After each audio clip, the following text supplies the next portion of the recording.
Hi. So 6.9 came out, and the big thing for me about 6.9 was that Riot wanted to move the game away from that stale factor where teams would only contest Barons and Dragon 5s, and you could legitimately just stall out a game until you really, really needed to. And even then, some games would just not be over if a team had Barons and Dragon 5s due to just wave clear and the other team not being strong enough with those buffs. And they did that in a very peculiar way by changing every single objective. Now, I'm not going to go into detail about the patch notes. If you haven't read them, I recommend you read them before watching this video. I'm going to leave a link below that you can click on that, read it if you haven't, then come back to watch this. But I will give a short little breakdown as to the changes that they did and what I think their strengths are, their weaknesses, and how it really affects the game and competitive play. So let's start things off with the dragon. The first dragon is the mountain drake, and that's the one that helps you with pushing power. The problem I have with this dragon is that this dragon doesn't help you in all phases of the game. It doesn't help you, it barely helps you actually. If you count the times where you're actually hitting a turret once you get a dragon, or are taking an objective like Baron or Dragon, it's very, very minimal amount of time. You're really not doing that much in terms of hitting a turret, and most of the times where you're pushing down the turret, where you really want to benefit from this, is going to be after winning some major fight where you can just push straight down the lane and almost end the game instantly. Same thing goes with the Baron. Maybe you win a fight, bam, go straight to Baron, although it does help you sneak the Baron, but any increased damage in terms of taking Dragon is really unnecessary because of just how squishy Dragon is. You really don't need that, and a composition that could rush Baron before could rush it with or without that buff, so it's really not that big a deal. This is only important for the Elder Drake, which you're going to get past 35 minutes. This Mountain Dragon is really not worth dying for. The next one is the Infernal Drake. Now this one is unbelievably broken, the Infernal Drake, because it is so much damage. Now, because of the changes to the penetration that you can have on the turrets as well, and how the turrets take reduced damage instead of that block, buying damage is going to be pretty useful, especially penetration items. So you can afford to spend your gold instead of just flat AD and a flat magic or a flat ability power. You can spend it on a little bit more of penetration items and deal increased damage to turrets. So the Infernal Drake will also help you push turrets, which is pretty funny because you'd think that only the mountain one would help you out, but the infernal one is really the one that you cannot afford to give this up. You need to fight every single infernal dragon. This is a win condition in itself, and you can practically have that win condition at around 10 minutes or 18 minutes. So this dragon is really, really ridiculously strong, and you know, once a team gets lucky enough to say have two of these in a row or 3 in a row even, then it's practically lights out for you. This dragon definitely, I think, needs to be tweaked down or perhaps scaled up, which we'll talk about in a little bit later. The next one is your Cloud one. This is a really, really bad one actually. This is flat movement speed while out of combat. While I appreciate what they're trying to do with maintaining or trying to grasp at the idea that you could still out-rotate your opponent, the only place you really want to be rotating to is going to be into the dragon pit to fight for that next dragon. The fact that it's movement speed out of combat really doesn't make it very useful. It's almost not noticeable. I had plenty of games where I'm just playing that and I realized that I have Cloud, and that's only because I clicked on it. I didn't even notice that I was moving faster. It's really minimal, and it's not going to help you out a whole lot with the rotations. While out of combat, sure, but once that fight happens, that's really when you want to have that movement speed. So I think that this one has some potential. Maybe some more testing with it, and maybe putting it into an actual percentage or a flat movement speed that can be applied throughout the entire game would definitely make it a really strong dragon and something that you want to be contesting. But maybe that's the whole point, that there's 2 dragons that you want to contest and 2 that you don't.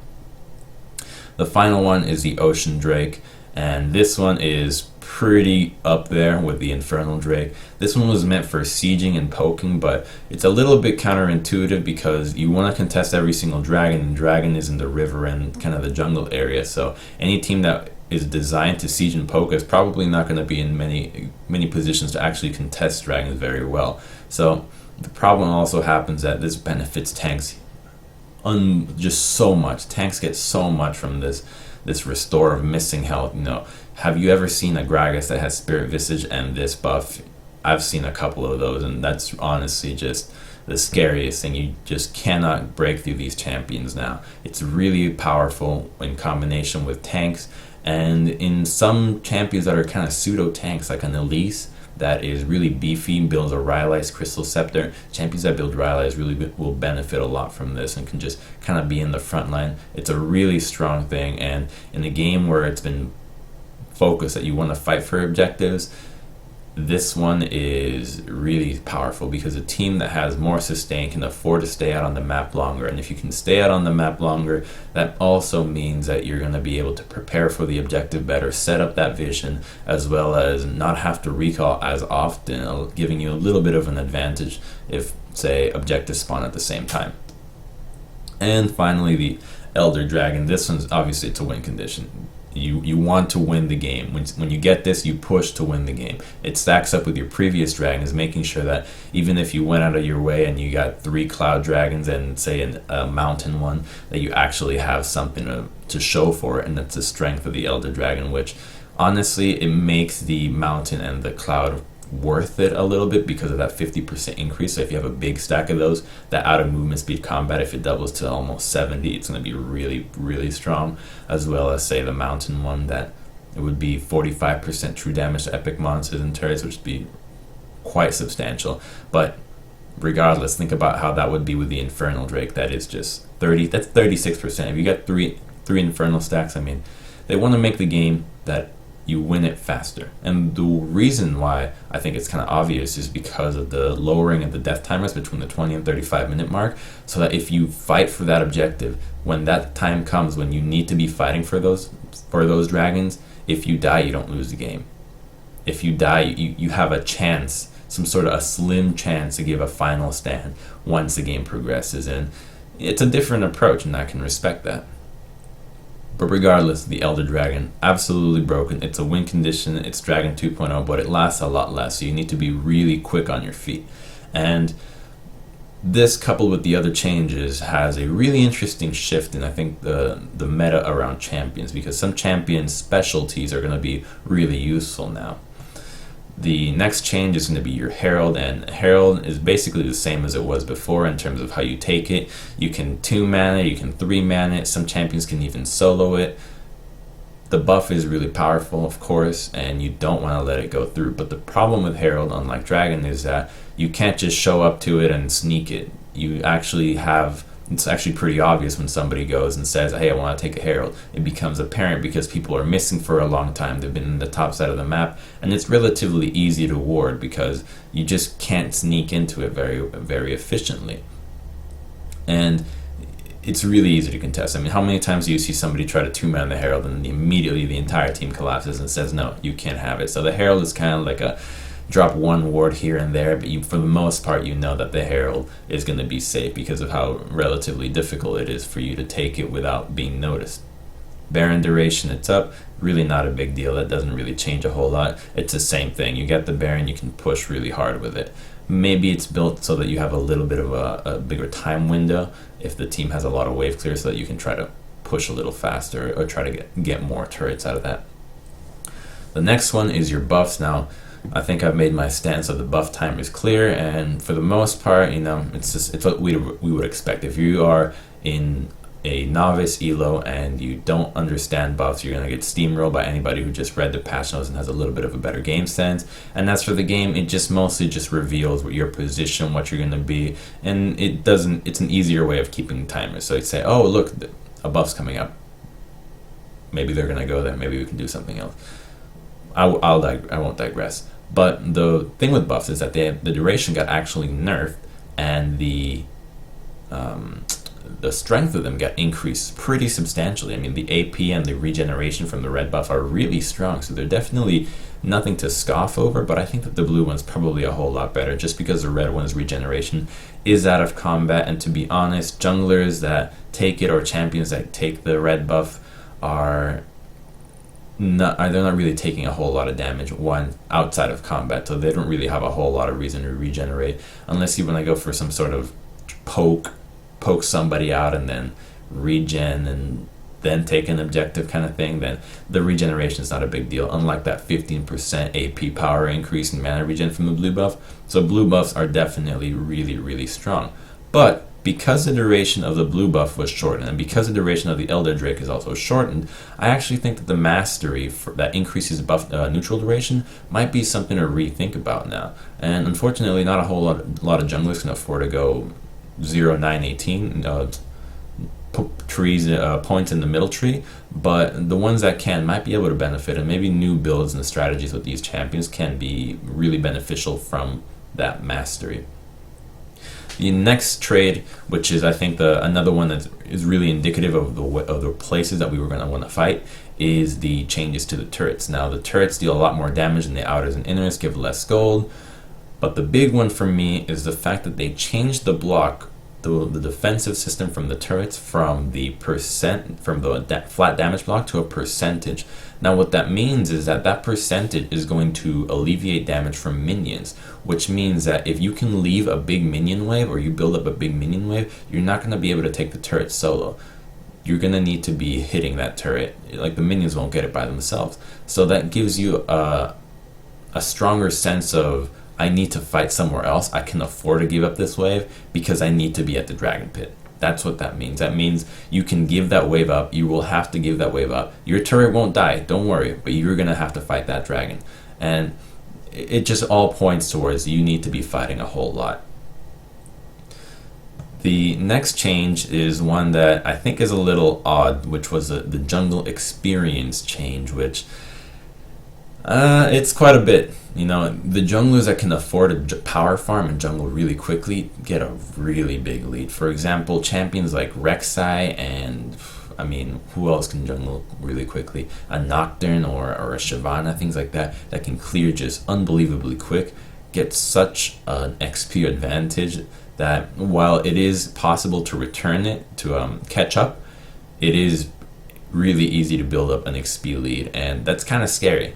It is scary that the junglers can build up such an XP lead, because it'll amount to like half a level or maybe even 1 level. And when you actually get to that point where it is 1 level or maybe even 2, let's say you're 1 camp away from level 10 and the other guy's already level 11, that's huge. If a dragon fight were to break out, then you will get stomped, and that's really not, you know, I don't think that was really necessary to make the junglers even stronger. I mean, everybody argues that, oh, AD carries are underpowered, tanks are OP. Man, it's always junglers. Junglers are the most banned. Junglers are the most influential. They're the strongest people in the game, and a lot of the times are the strongest throughout the entirety of the game. So junglers are definitely, I don't think they were needing of that one, but regardless, you get a whole lot more of experience, which might make it so that you are less incentivized to go for a dragon solo because you miss out on a lot of experience doing so. So maybe that's the way that they're trying to make sure that junglers don't just say, screw the jungle, I'm just going to take the dragons and try to win the game for my team, kind of thing.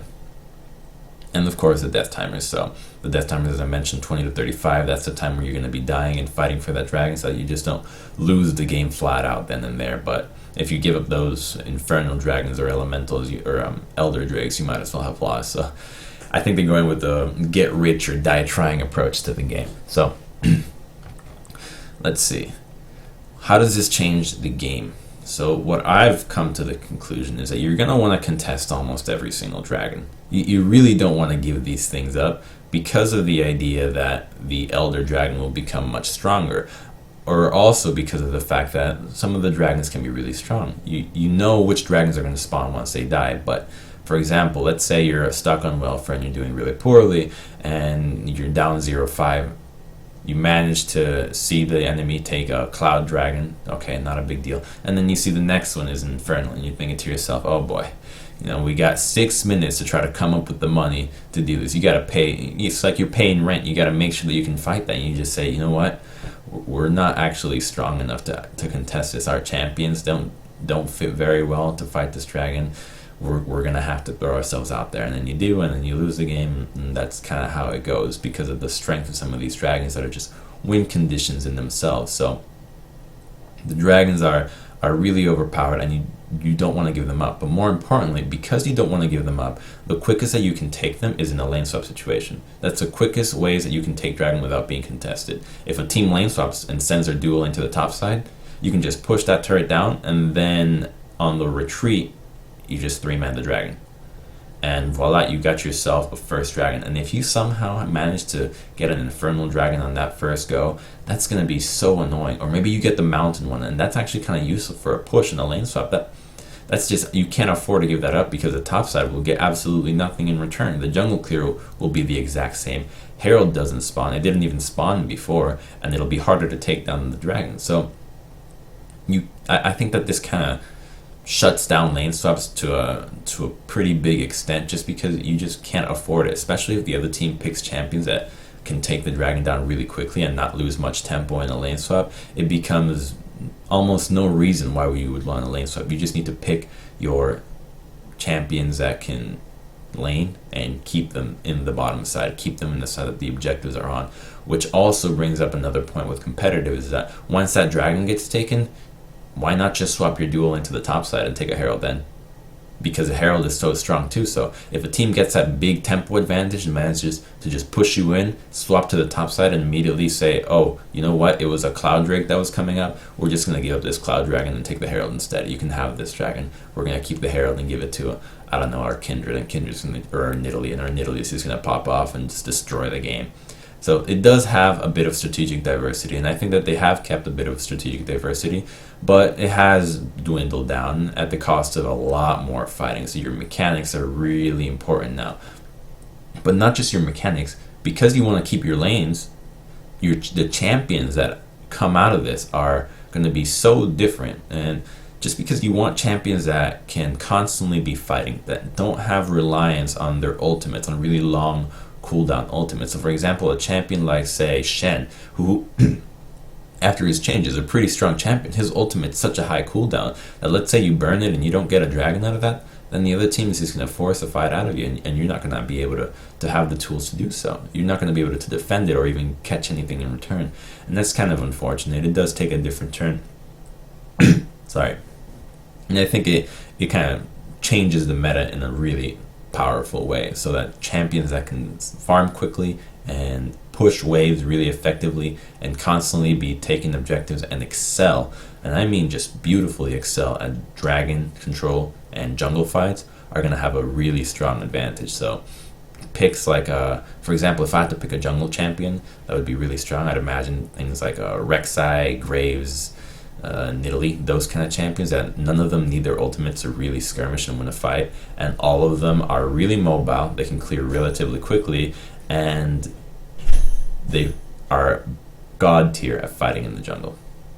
Supports like Thresh, Alistar are really, really strong as well. But then you go with AD carries like, say, an Ezreal, where you go with it, you have to buy a tier in the early stage of the game, and now you're giving up every single dragon. That's not really something that you can do, and that kind of sucks, because those champions really had a good place, and I think that they might still have that, but I would be inclined to think that it's just not going to happen for these champions that have to buy a tier, are going to get pushed in all day. I mean, what are you going to do if you're playing Ezreal against Sivir and you're at turret all day long? So picks like Caitlyn, Sivir, things that just push and can easily take objectives as a return, are going to be really strong. Alright, the other one is that we've all known that they don't want to make the dragon give gold. And because the dragon does not give gold, some of them are obviously worth a lot more. And I think that the value that they have is too dependent on the champions, on the stage of the game, and because of that, the value can be really high at times and then really low. For example, you're playing and say Yasuo is building mostly attack speed, that Elder Drake's not going to do a whole lot for you. But if you're playing like a Zed where you get a whole lot of AD, that's going to be really strong. So I think that the problem with that, and an easy solution, might be to just scale it with levels. That might help out, because some compositions and some champions are going to benefit so much from certain dragons that it is really impossible to know what dragons you're going to get. So you don't know how to draft it in the first place, because you just don't know. Is even an Infernal Dragon going to come up in this game?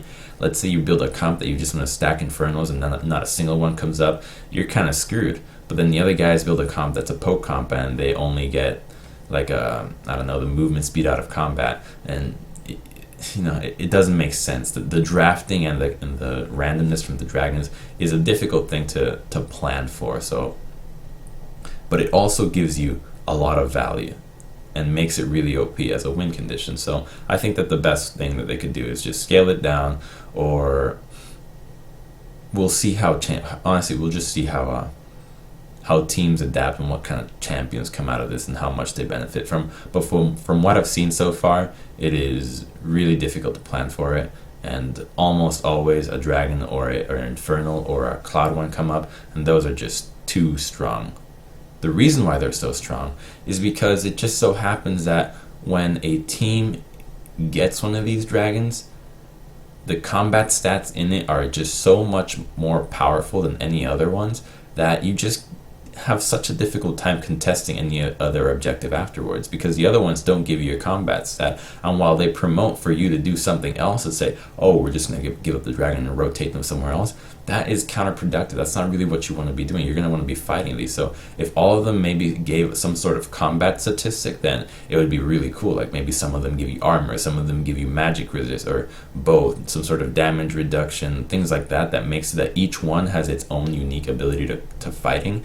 That might make it so that each dragon is worth fighting and each dragon can fight each other. Almost like hell, you might make it like a rock, paper, scissors game if you want to be that creative. I mean, you get Cassiopeia no boots, so why not be that creative? The problem with some of this, though, is that while all this fighting does happen, wave clear champions are still god tier. At the end of the day, you're going to have to break down the turrets to win the game, no matter what. If they have a Ziggs, they have a Victor, you're going to have to break the turrets. And what that means, again, is not only do you want champions that want to fight constantly, but you're going to want champions that have a really easy time diving turrets and hard engaging. So picks like Alistar, Gragas, Elise that can pick really well, I think are just going to be that much stronger. I mean, we've seen MSI, we already know how strong Alistar is, but I mean, a champion that can just find a turret and say, we're diving right now, and just go for that right then and there, like a Bard. I mean, Bard would be absolutely amazing, would just be so important to the game, as opposed to something like a Janna support, or Soraka probably would still be really strong just because of her heal makes fighting really simple.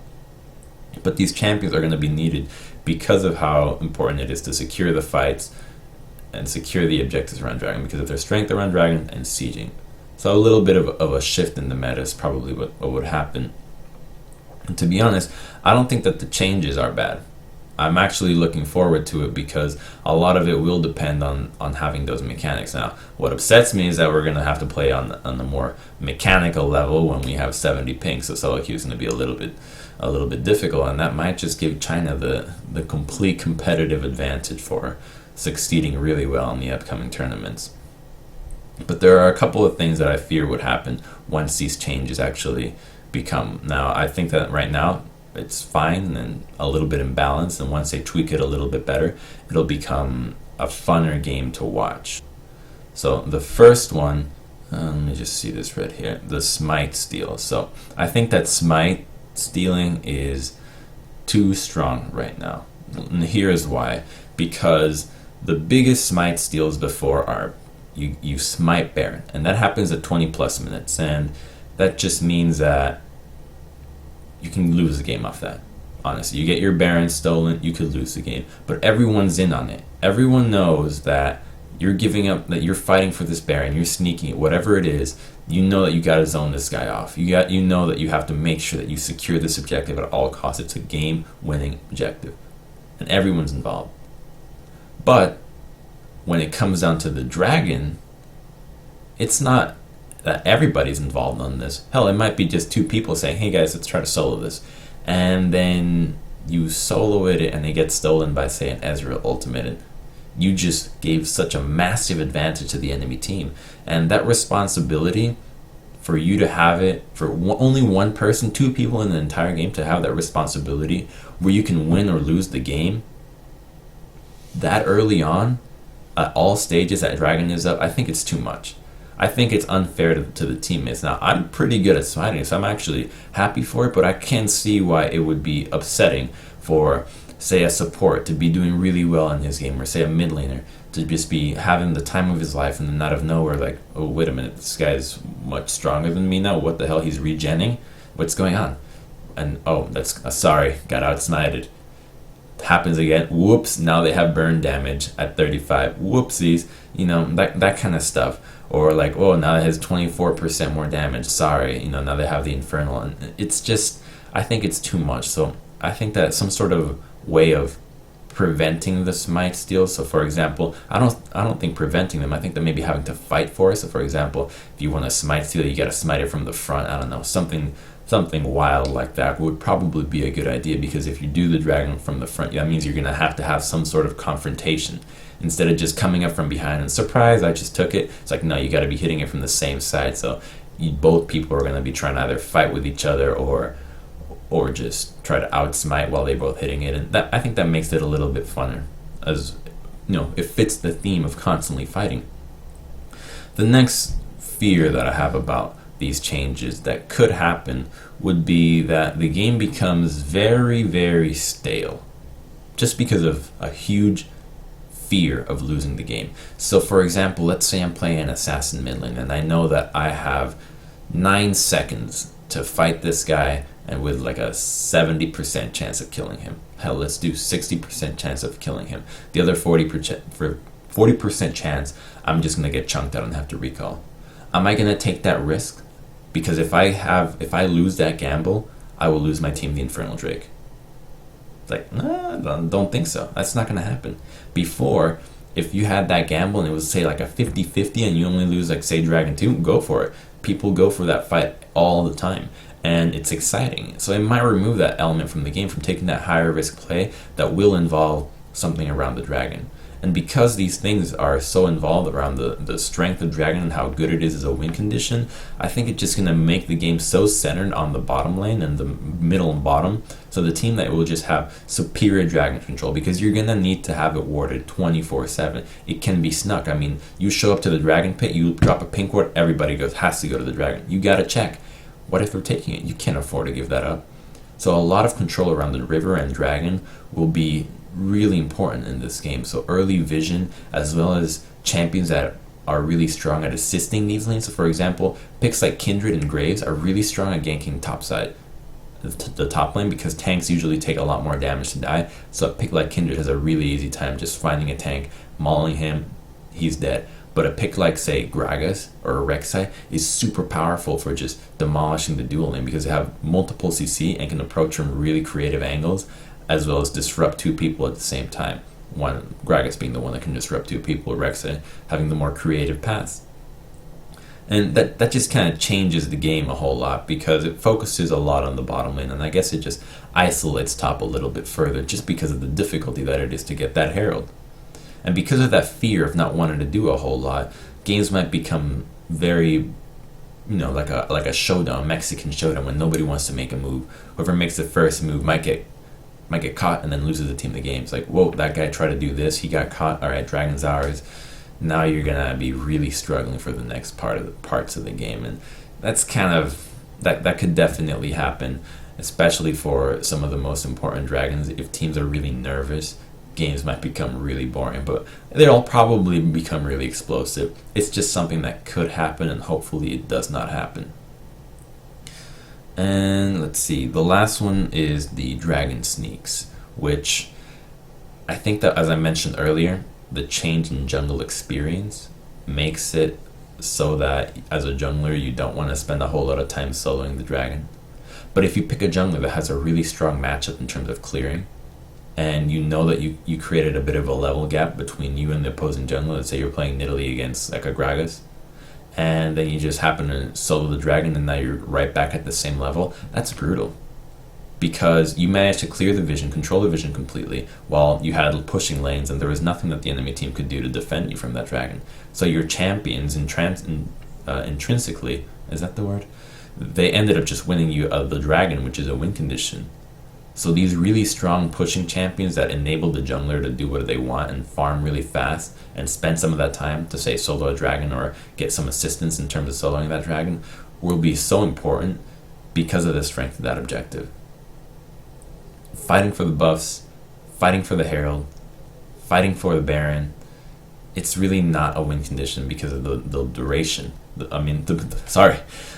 buffs. The buffs are not a win condition because of the duration. It's mostly just, hey, they're going to be there. But the dragons, that's what it's all come down to. And, I can appreciate it. I think that the game is just going to be a whole lot faster. It's not, and has so much more fighting, but the fights come from at a sacrifice. The sacrifice of the strategic diversity that moved away from only the bottom side of the map and allowed you to expand more and kind of create more opportunities in other areas.